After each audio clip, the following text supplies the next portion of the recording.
All right, guys, welcome back to another episode of Authentically Albertan. Here we are with Rebekah. Rebekah, how are you? Good, how are you? Good, good. I'm glad we were able to get this interview. I know we were scheduling you for last weekend, but something happened. Yeah. This is Authentically Albertan, the only show where if you miss one of our interviews, we break your leg. But yeah, how have you been? How's November?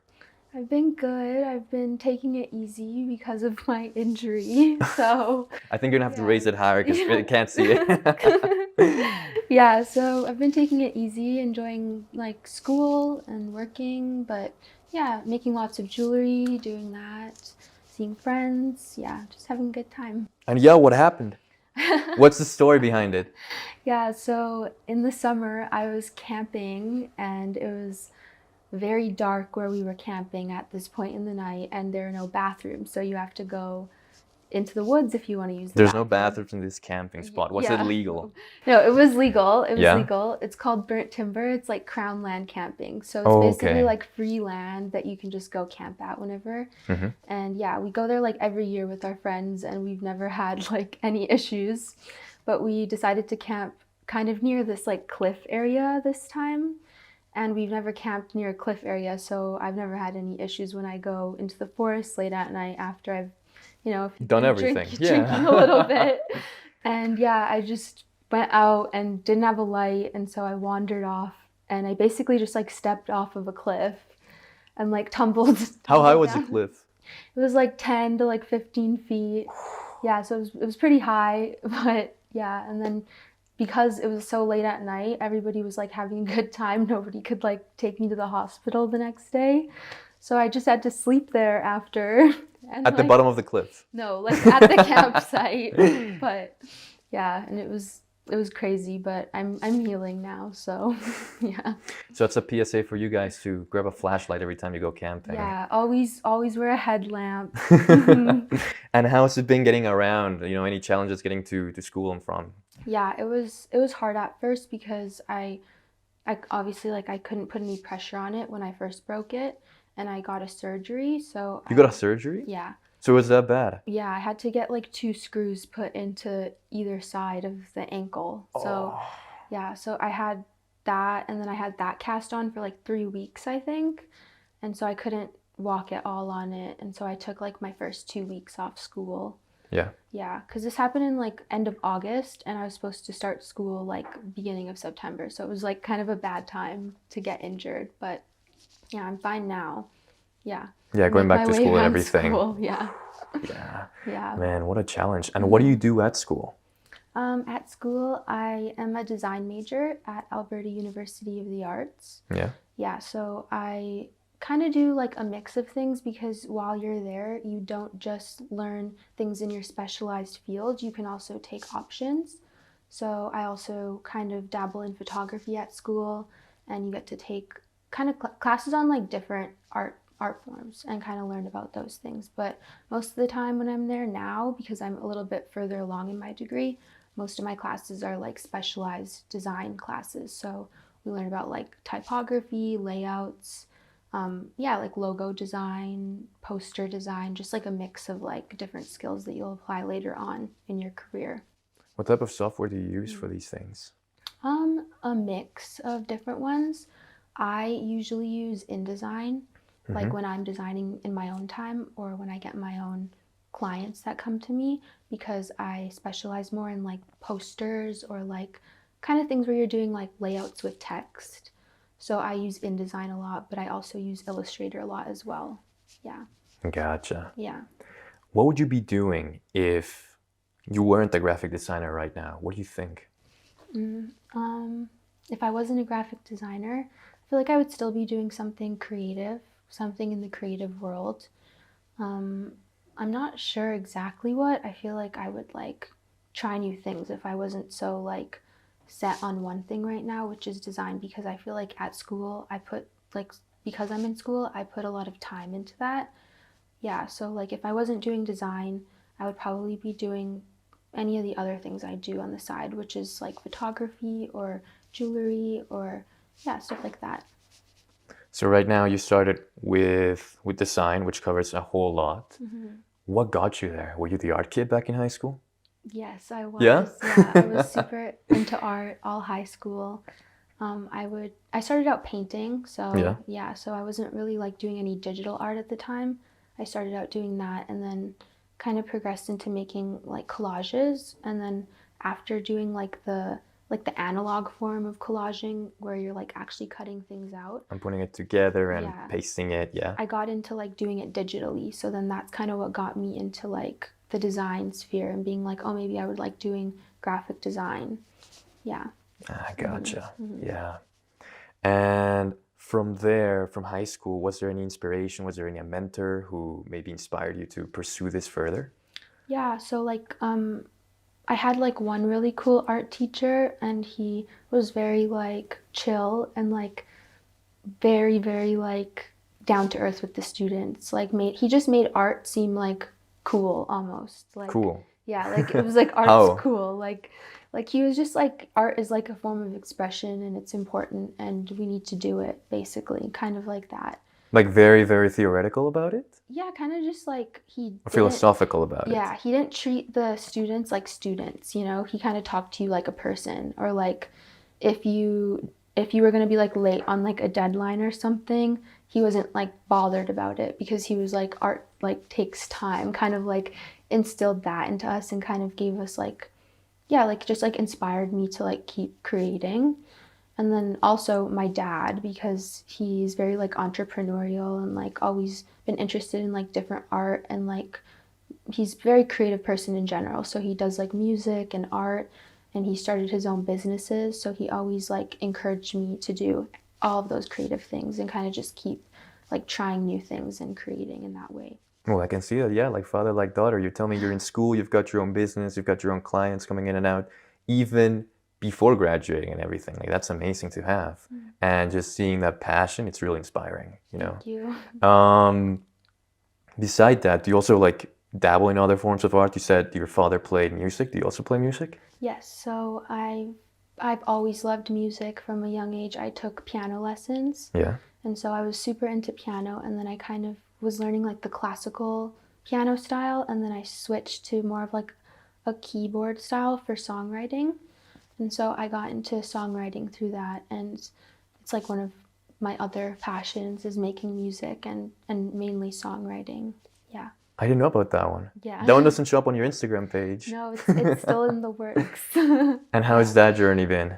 It's been good. I've like always loved doing it. I think I'm just in that area. I'm a little bit like overcritical maybe of things and I don't want to put out music that isn't like up to my standard almost, Yeah. which is why I haven't like put anything out yet, but I've been working on lots this year, so hopefully next year.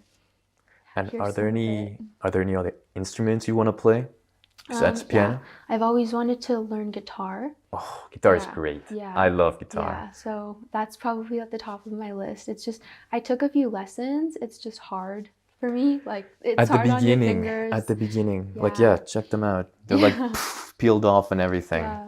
With piano, what are your inspirations for songwriting? Is there some sort of like book that you read, some movies that you watch, some TV shows that you watch?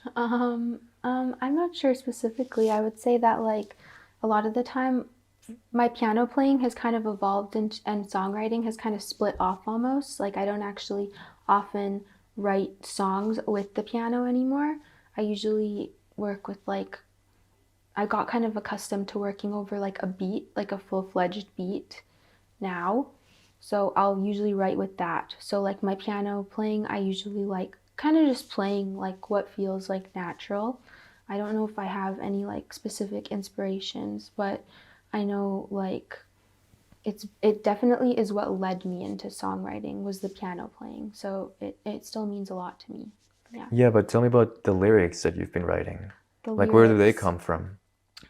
they're usually like based off experiences or yeah, things I've been through. Even if they're not like current, I draw from like my past or things that have happened or I've tried to expand lately into writing about things that maybe aren't necessarily only about me, but things that I see around me, like my friends, for example, or like things, putting myself in like other people's shoes and in order to like almost like embody that emotion through song.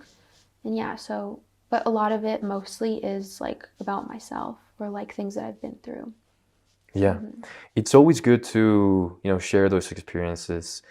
It's kind of challenging for a lot of writers and a lot of musicians we have talked to, because when you think about your own experiences, they're very unique to you. Like only you get them. So your biggest challenge as a writer really is spreading, your own experiences to the general public where they can relate to it. Yeah. So it's more about taking this like inspirational niche, seeing what the foundation is, and using that foundation, putting it out there, and then everybody else can relate their niche to that foundation. So that's one of the things we talked about actually last season with this great songwriter at the Alcove. She managed to make a song about, she was inspired by the death of Carrie Fisher, but the song itself has nothing to do with Carrie Fisher. Like you wouldn't guess it from listening to it. Yet she touched on something so profound that I think it just hits everyone, whether you are living in Canada or Colombia or anywhere in the world, you still hit the same. Yeah. So that's something special, that's something you should keep in mind when writing. Yeah, that's good advice. And when it comes to, photography and all of these other design works, have you thought of maybe a blend of the two different artworks? Yeah, like music so and design together? music and design. Well, I feel like a lot of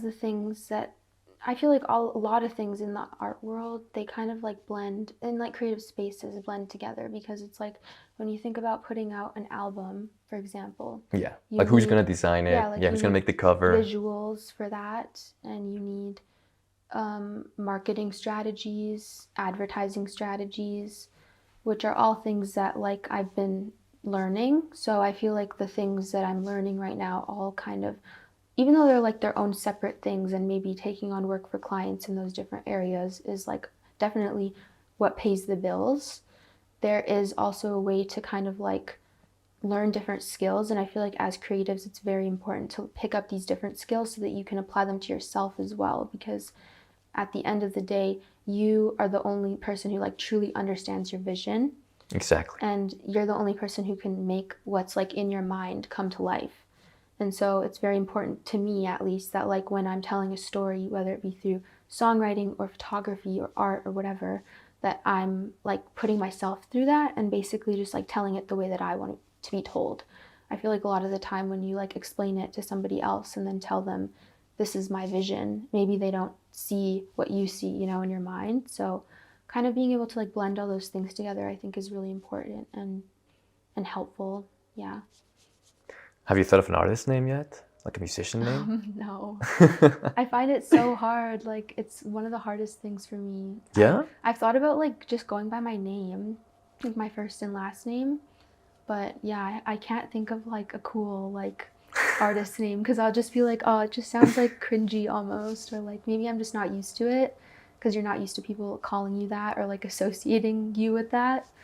But yeah, I find it really hard, and also like hard to like commit to something and be like, oh, I'm not gonna like change my mind like a year later or something. Yeah. Maybe once you finish, an album, which I'm sure it's coming, you're telling me you're very passionate about songwriting. So maybe once you're done with the album, you can put an artist name on based on what it means, where all of those inspiration comes from. Yeah. Kind of like writing an essay, you write the title at the end of it. Yeah. Yeah. Yeah. Through post-secondary, what has really helped you to build, this business, to reach out to clients? What are some key lessons that you've learned there? Key lessons I've learned are probably through, not even through like the curriculum, but just talking to teachers and like getting to know them, because at the end of the day, your teachers are also people who are working in this field and they're successful. So like your photography teacher is also a photographer, not just a teacher of it, they're out there getting their own clients. Or your design teacher is also working on these other like design or advertising projects on the side.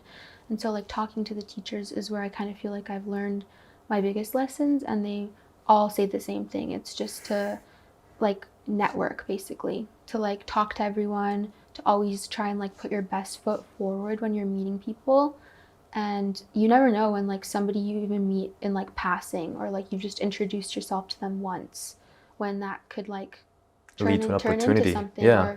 Or like, and talk, and not be afraid to talk about what you do and talk about yourself, not feel like you're, obviously not in like a conceited or egotistical way, but like to put it out there, hey, this is what I do, because you never know when people are going to think, oh, I need a photographer, or I need a designer for this project, and then they think about the fact they talked to you last week and you said you do that, so just like, yeah, like making those connections with people, and like prioritizing, yeah, like getting to know people, and from like a genuine standpoint too, where you're like actually building something with them, and you're not just looking to like gain, but you're also looking, what can I give you, and what can we do together by collaborating.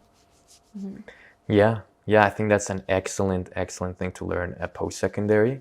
That's definitely something that I valued of my experience at SAIT, was just the amount of times that they told us, you gotta go out there, you gotta network, you gotta go out there, you gotta meet people, you gotta go out there, you gotta show your work. Yeah. You gotta, appreciate other people's works and see where you can collaborate with them. Yeah, and I think that has just been miraculous in my career. Just being able to meet people, being able to share that passion with other people and turn it into collaborating to bigger projects. Yeah, exactly. Yeah. And when starting out this business, how was that? How was reaching out to your first client? Who was your first client? For design? Yeah. Yeah, my first client, I feel like it was like one of my music friends. She wanted like help designing stuff for, I think it was like a show she was promoting, or a show she was putting on or something.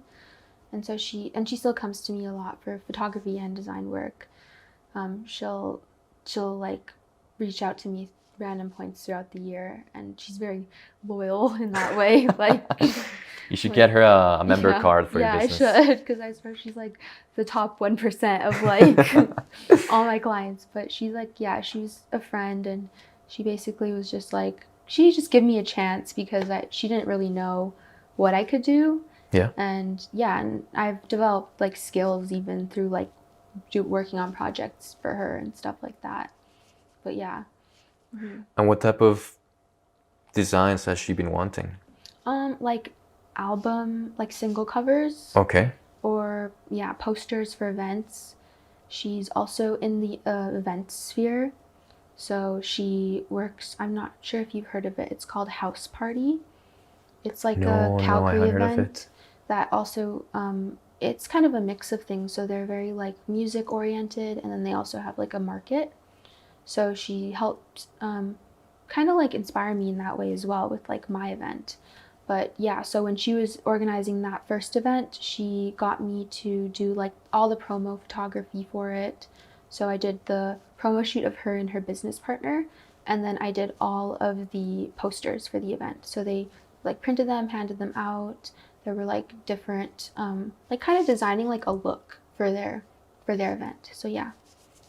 Gotcha. Wow. Yeah, that's very exciting. That must have been exciting to design a lot of that artwork as your first client. Yeah, it wasn't yeah. simple. It was Yeah. something tough, something difficult. Yeah, and it's fun because I like when I get like a little bit of creative freedom in an area where I'm also like, it's not so different from like my own style, if that makes sense. Like I really loved what they were doing. I loved that it was two women kind of breaking into this space. Yeah. And they wanted that in their designs and their overall look. And so even though I got like a lot of creative freedom, I was still able to like represent them, and then also like put a little bit of myself into it too, like my own style, which is nice when you get clients that align with your own style. And what do you call your Yeah. style? I would Rebecca's say- style, I know, but like what is it impose? What is it composed of? In design, I feel like I really like color.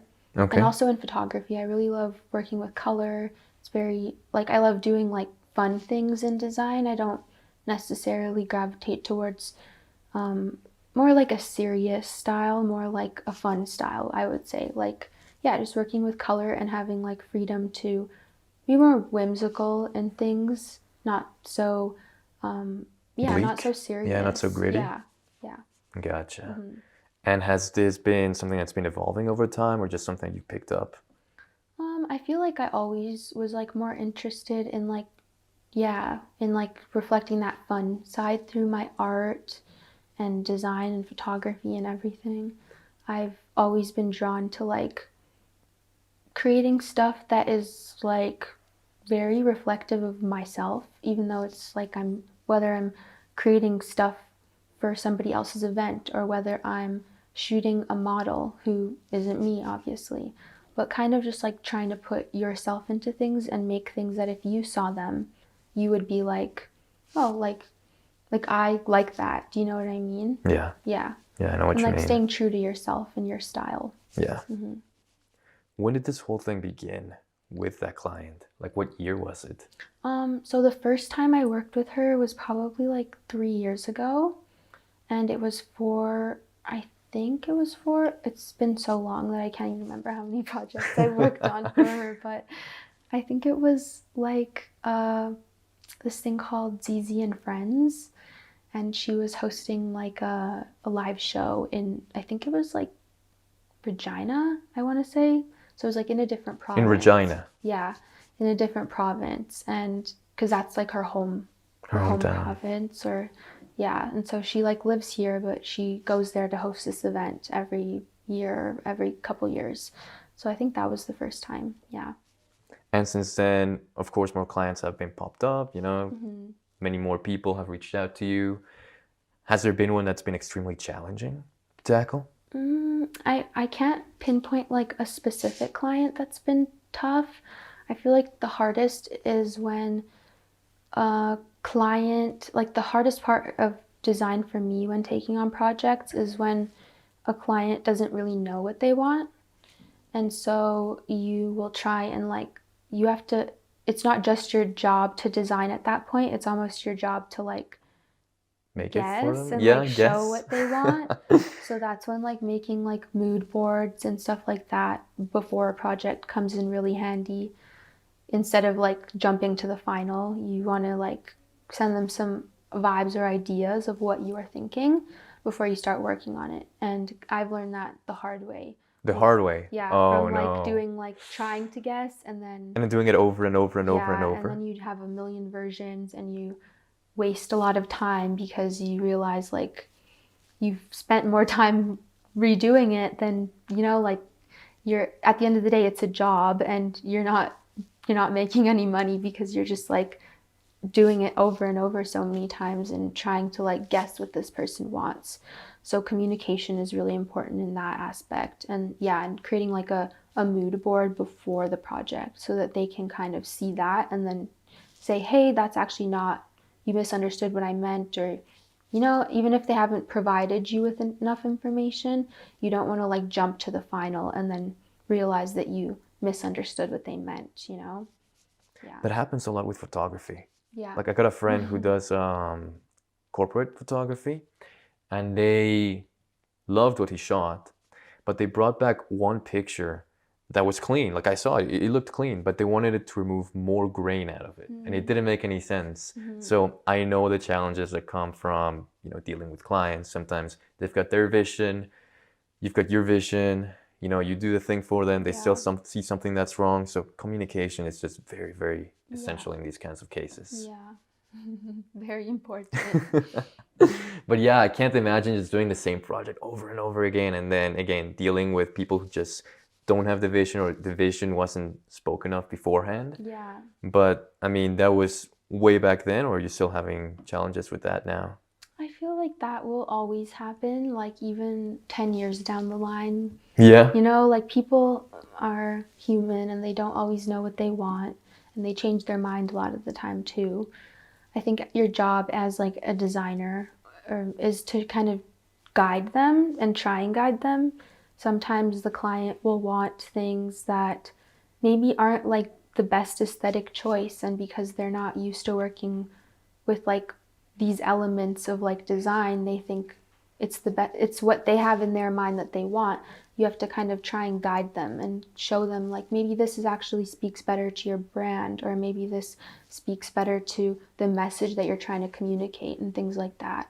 But yeah, I think even like 10 years down the line, I'll still you always will have to deal with with clients not knowing what they want or not communicating properly every once in a while. Yeah. But that's good that you've taken action, Yeah. against it. You got your mood boards, you got, I imagine, the PowerPoint presentations too. It's like, here's what you're getting, here's the shade of color, here's the type of text, Yeah. here's how much it's going to cost you. Yeah.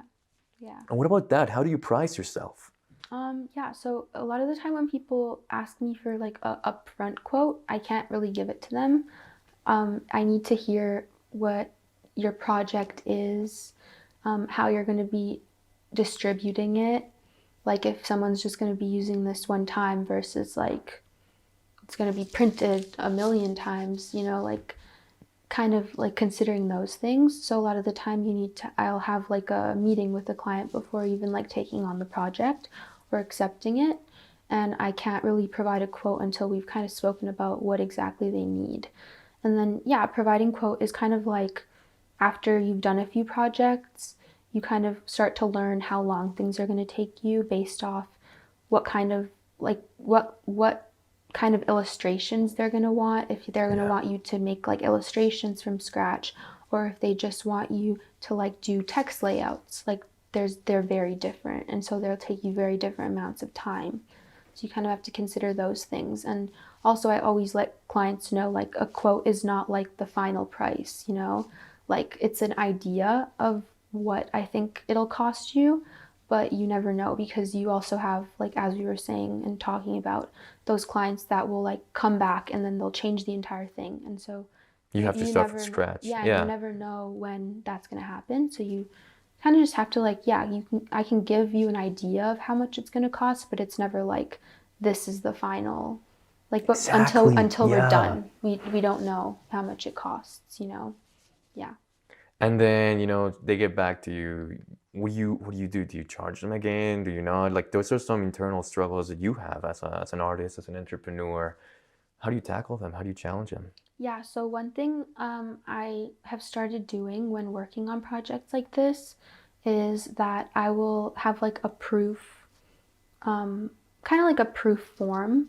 And so every single time that I send a client, like let's say I'm sending you the first draft of a project, I'll send it on this proof form where it basically says like, I've checked for like spelling, I've checked for this, I've checked for, like things that they're responsible for checking on. And Yeah. then, because it's to proofread it basically and to proof that. And then at the bottom, it will also say that like after a certain amount of proofs are sent, depending on the project or whatever, you'll get charged a certain amount for each new one that's requested. Gotcha. So kind of like protecting yourself with like, It's a contract. yeah, Yeah, it's you're like giving a them a contract. basically, and just like having that laid out at the very beginning of the process so that you don't have people getting angry at the end when you're like, well, this is how much it costs for the work that I did, and kind of like communicating that and just being like upfront and honest about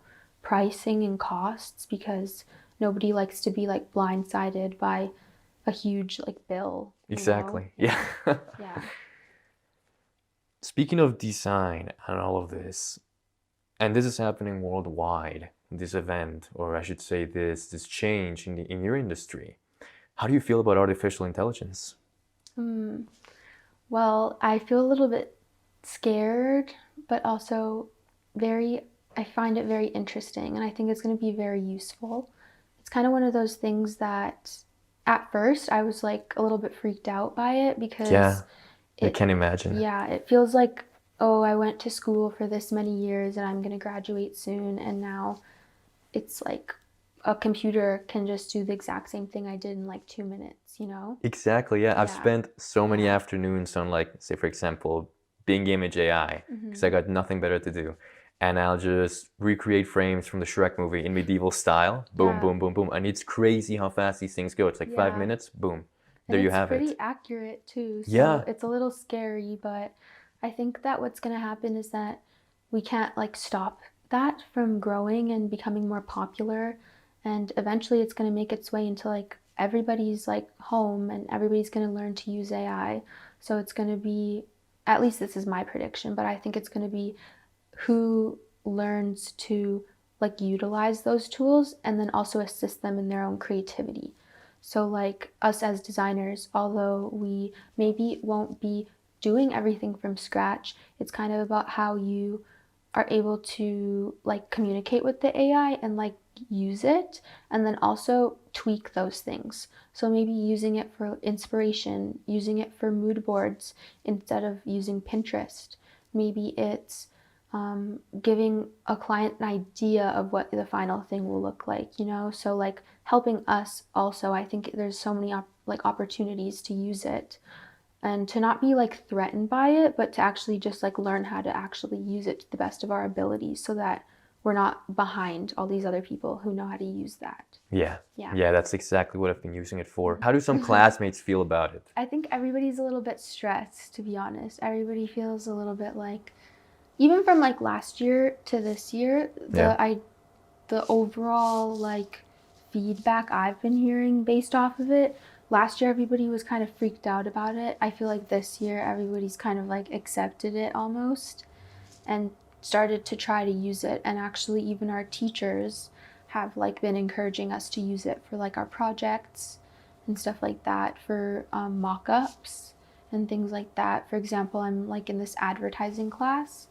where we pitch different ad ideas. So they range from like commercial to like posters to like billboards, just different things. And our teacher, the last project that he gave us, we were storyboarding a commercial pitch. And instead of like sketching it ourselves, he actually encouraged us to use AI to like create the different scenes for the storyboard, because at the end of the day, the job you have in this advertising class is to think of like the actual ad and like the actual like how are you going to sell this. It's not an illustration class, right? So like using those tools in that sense, it like saves you a bunch of time and it actually lets you communicate better when you're pitching your ad. You also do photography. How's that? It's awesome. What got you into it? I was always super into like photography. From a young age, I would just take photos of like random things. I had like the tiny little like classic 2000s digital camera, and I would just be like taking photos of everything. I just spent my mom's phone camera roll. Yeah. Yeah, so nostalgic. And yeah, so I was always taking photos on that, and I feel like that's kind of what got me into it. And then I would say like later on in high school, so probably like grade 12, I started to take photos of like my friends a lot, so doing portraits. Okay. And which camera were you using? I think I was using like a Canon something, I can't even remember. But I don't shoot on a Canon now. I shoot on a Sony, which is nice. But I like Canon. We're not sponsored by Sony. We're not. I shoot on Sony now. But yeah, so so shooting portraits of my friends. That's how it started out. And then when I started school, I was able to take a few photography classes, and kind of like unofficially minor in photography. Unofficially? Yeah, like you're not like actually a minor in photography, but like you took a lot of classes. A lot of classes. Yeah, okay, I get you. Yeah, so I've taken a lot of classes on that, and then I kind of learned more things to do with like studio lighting and like shooting in that area, which is kind of where like my passion lies right now. I love like studio shooting more than like, I would say like more than like candid moments and stuff like that. I love working on like editorial shoots where you kind of get to like create an atmosphere and control your environment, and you work with like a makeup artist and you work with a stylist, and you know it's like a whole like production almost for this photo shoot. I love doing that, and I love doing like like lifestyle things too, where you're just shooting like products, things like that. I enjoy that as well, and I know there's like good money in it. So yeah, I've been trying to like try that a little bit more. I took a class on it this semester, and it's been forcing me to do it a little bit more and like exercise those muscles. But definitely like portrait photography is my favorite. Portrait photography. Yeah. Gotcha. Yeah, I mean everybody starts out with whatever they can, you know, with whatever seems interesting to them to photograph. A lot of people start with landscape photography. Yeah. But in my experience, I haven't been that active with with that type of photography, like the profile? No, not so much. Not so much. How is that? Do you have clients for that as well? Well, I find it's hard, at least for the style of photography that I really like to do. I'll end up reaching out to people a lot of the time for more like collaborations at this point. So I'll get approached every once in a while from like clients who want to do a shoot, but a lot of the time the things that I'm like the projects I've been most happy with are things that I've kind of like decided I want to do and then reached out to like a model and then reached out to like a makeup artist and a stylist and kind of like create something that I want to do in like a more of like a collaboration aspect. And I haven't really like dipped my toes enough into photography as of late because I feel like other things have been taking my time. And then also with like over the summer I was really busy planning the Outcast event, which we'll talk about later. yes, and then after that, when it was done, I broke my ankle, so I haven't been on my feet a lot working on photography as much as I would like to, but You can get a yeah. tripod, Yeah, set it there. yeah.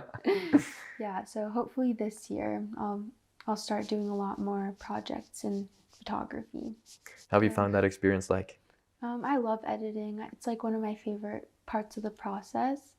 I feel like you can also be super creative and like blend. I've experimented a little bit with like blending collage or like Photoshop with photography, and then also blending like design with it. So like the editing is like the photo can completely transform and change after compared to like what you shot in the like on your lens, you know. And so yeah, it's fun. I like editing a lot. Are you the type of person to take a lot of black and white photos? Because I've met a lot of photographers who just do that. They're like, yeah, it needs to be black and white. No. No, me neither. No. I personally don't like it that much. Yeah, I feel like black and white, it looks good for like certain things, but I wouldn't say I like gravitate towards black and white photos or editing or anything like that. I usually like to incorporate a lot of color into my photography, and then also if I'm editing the photos, I'll always like bump up like the vibrancy and like create more. The saturation too? A little bit. I feel like you don't want to overdo it, but yeah, definitely making the colors pop. Well, the challenge is that when you pop it so much, you got to worry about the skin tones, right? Yeah. When you go into the color wheel, switch it back, make sure that they don't look too green or too pink. Yeah. Have you done film photography? Not like properly. I've shot on like the little like mini ones, but I feel like that doesn't count. So no, but I've definitely counts a little bit. A little bit, yeah. But I have a few film cameras. I just haven't experimented with them yet. You should. You should. I actually started this year. It was great. In January, I got a film camera given to me, and the first thing I did was experiment with this very special type of film that actually feel like it flips the color spectrum. So for example, if something's green in real life on film, it'll look pink. And the sky, instead of looking blue, it'll look cyan. Yeah, cyan. That's so cool. And yeah, you just like edit these photos, you know, reveal them, and they look completely different from what you shot, what you saw when you were shooting. And it's got like this old 1960s type of feel to it. It's great. So that's what I enjoy doing most with film photography. You know, just being able to take stuff that I can't do with digital, you know, take this special roll of film and see how it goes. And it's like crazy right now. Lots of people want to get into film photography. I mean, again, I know lots of friends who have been getting into it. They don't have the photography background. So a lot of their photos end up being like underexposed, but it's still good to see people try something new that's been old for a long time. Yeah, it's been super popular lately. I've seen a lot of people getting into it, which is nice because I love the aesthetic of film photography. I think it's so like moody and nice. I like it. So. Well, yeah, people see it as, I don't know how to describe it, something unique, something new, even though it's been around for a long time. When I went to this conference over the summer, this film conference, there was a lot of people from Vancouver, from Toronto, all going there. And again, one of the goals was to network. So what I did was I actually brought my film camera with me. And again, these people were there to network, meet with producers. And I would tell them, hey, do you want a photo in the film camera? You know, you meeting this producer from Toronto? And they'd be like, yeah, sweet, great. So I take the picture. And then I tell them, okay, well, what's your email? What's your phone number so I can send it to you guys? Boom, you get a connection right there. Yeah. Yeah. So it's good to see, you know, That's different smart. art forms coming together and everything. Totally. And have you ever considered doing videography?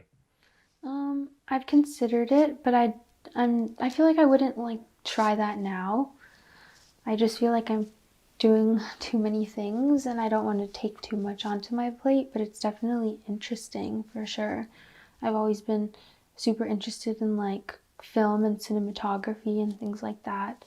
It's cool. It's just I feel like it's so different than photography or like design or things that are like still. Yeah. Like dealing with like moving parts is it's so different, I feel like, and like yeah, it's very different but very interesting. It's more challenging. Yeah. It's more challenging, especially like actually film videography. When you're shooting movies on film, you gotta keep so many things in mind. It's crazy. It's crazy. It's like the difficulty of film photography just times 100.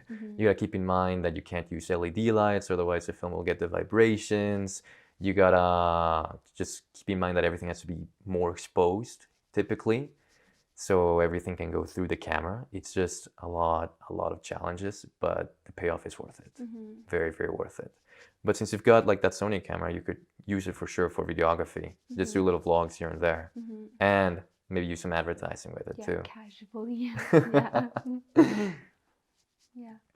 And aside from photography, I mean, man, I'm trying to remember here because you wear a lot of hats. Designer, photography, now this music stuff. Yes. So many things, so many things. How do you balance all that? Yeah, let's talk about that personal aspect of things. I feel like because I'm interested in so many different art forms, in order to like be successful in ways, you have to have the ability to like know when to prioritize certain things and also know when to take breaks, and like if you get like creative blocks in a certain area, to be able to like put a pin in it and just let it be, almost, at least for myself, and maybe try something else, which is nice for me because I have the ability to like maybe stop doing one thing and then try the other thing and kind of like put my energy into that. So just like knowing when to take breaks, and then also understanding that every once in a while, because I'm human, certain parts or aspects of things that I'm working on might fall behind maybe because I'm putting more effort into a certain thing. And so kind of like learning to balance all those things, and yeah, just giving myself grace to be able to do what feels natural. Yeah. Do you have like an agenda, a personal schedule that you keep up with? I feel like everything is like in my head. Yeah, I feel like I've at points tried writing a schedule out or an agenda, but I never stick to it. Like I don't really look back at it. I feel like it just doesn't work for me to like have things written down, or yeah, like I feel like I can keep track of things by just thinking them almost. Yeah. Yeah, because that's my biggest challenge with balancing different aspects of things is, where do you find the time to do it? And there are some days where you want to invest more time into something and then you suddenly hate it, then you go back to other things. But it's about really managing to complete all those projects that you have in your head. That's the biggest problem that I find with art, you know. Is there a project that you're working on right now that's just been, you know, in your head all the time?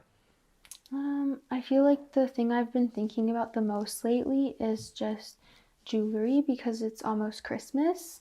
So I have my pieces in the mall right now, and then I'm doing a Christmas market at the beginning of December. So I've been making a lot of stock for that, and it's this past week I had a week off school because it was my reading break. So Yeah. I just tried to make as much as possible so that I can like restock all the stores and then have stock for the market and things like that. Gotcha. Yeah. Mhm. How busy does it get during the Christmas season for you?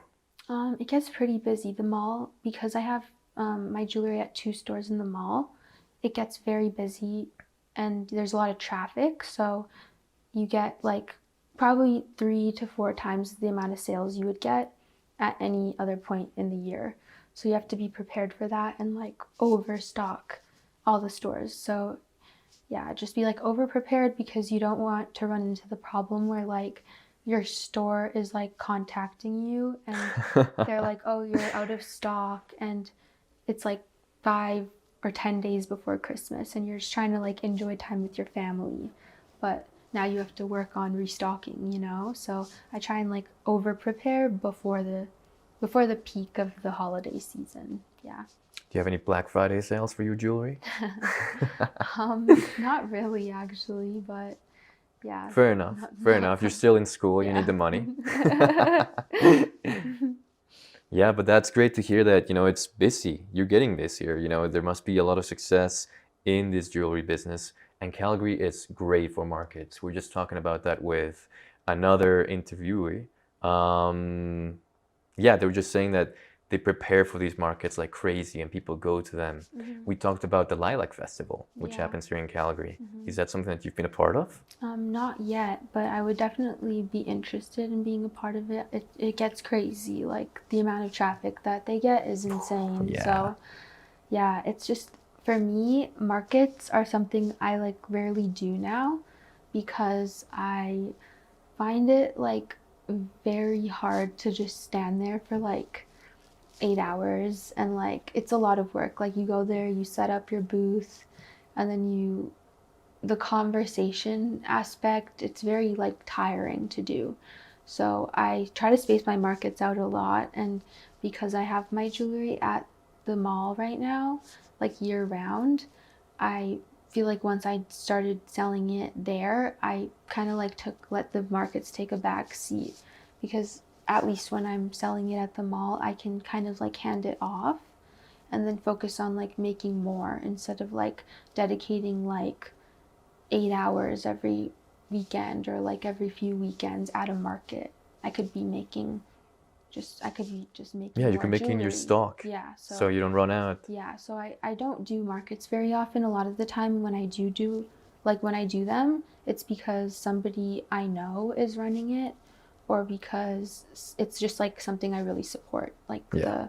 the event or the cause, whatever it is. Yeah. Where did it all start? What made you want to say, hey, you know what? I could make a jewelry. Yeah, so I never really considered making jewelry until I started art school, because I took one of the jewelry classes there, and it was actually I kind of went into it blind. I didn't really know what to expect or what they were going to teach me. They basically showed me how to like solder and do metal work in the jewelry field, so it was like very different than what I'm doing now. But it kind of like sparked my interest in jewelry and kind of just made me think, like considering that like I had never considered doing jewelry before that point. And so yeah, like that sparked my interest. And then I was following this girl on Instagram.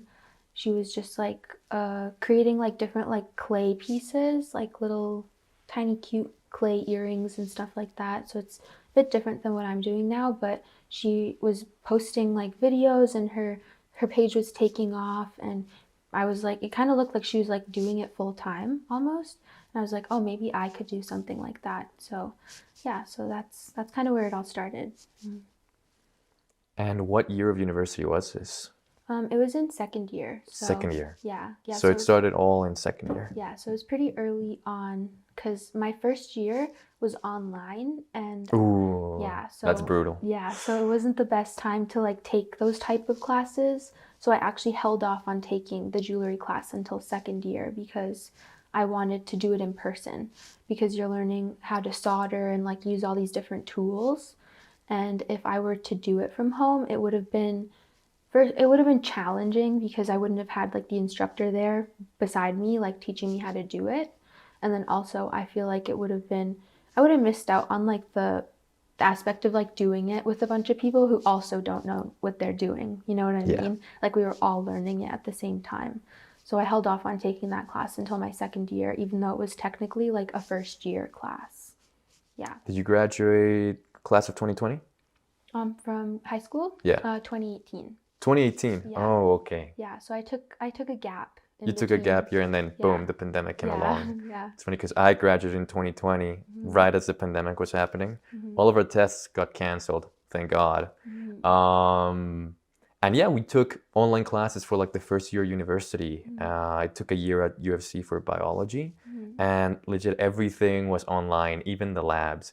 I had a geology lab where this lady would just grab a stone, press it against a camera, and then ask me, okay, what kind of stone is that? I'm like, gee, I don't know. It's like 720 pixels out here. Yeah, it's so weird, so weird. Like, it's just like, I feel like also when you're like doing something that you literally have no clue what you're doing, like when you're starting a program like that in school, in university, when it's like, I feel like it would be different if you were in high school, but when you start like your program in university, you're kind of like going into it blind, you know?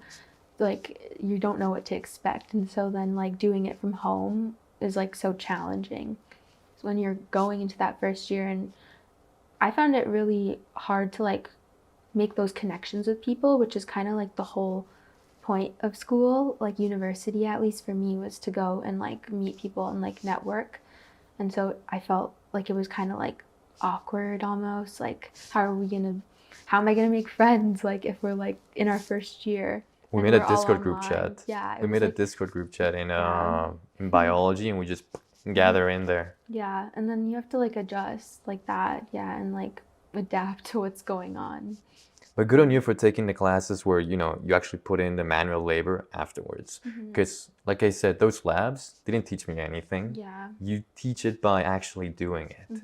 And I can't even imagine what they would have done in those online classes for jewelry making. Like, would they just tell the students, okay, grab your fork, bend it this way, bend it that way, there you go, now you're making jewelry out of cutlery. Yeah, I don't know what they would have done either, because I took, for example, I took like a clay, or it was like sculpture class. Yeah. And I took that first year online.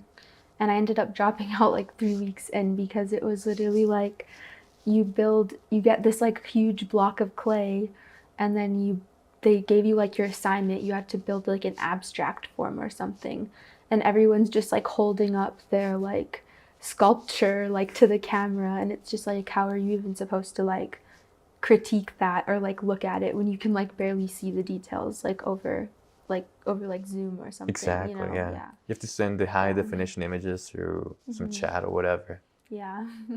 But yeah, that must have been tough, but good on you. How was it easy acquiring all the materials? Like, I see a lot of things happening here. Why don't you guide me through them? Yeah, so I use resin, and then I use pressed flowers. And so kind of for me at least, it's been pretty easy to source the materials now, because I kind of know like what I normally get. So I have like a good like list of things that like I continuously purchase or use. And then also I have like acquired so many, like I have so many flowers. Like I literally have like stacks of like flowers that are like We've been deflowering all of Alberta. Yeah, it's like a lot now. So I feel like, like finding the materials isn't hard, and it's actually like a very relaxing process for me. I don't find it stressful doing it, and that's one of the reasons why I feel like I've stuck with it and kept doing it, is because it's like a moment to like unwind and do something very like, how it's going to turn out every time. It's like a process that just repeats and repeats. Do you have like a schematic before you actually begin the whole process? Basically what I'll normally do is kind of see how here it's like laid out. So I'll have like, I'll decide what kind of pieces I want to make that day, whether they be like these ones that I use like the round outer part, so there's like a metal frame on it. Yeah.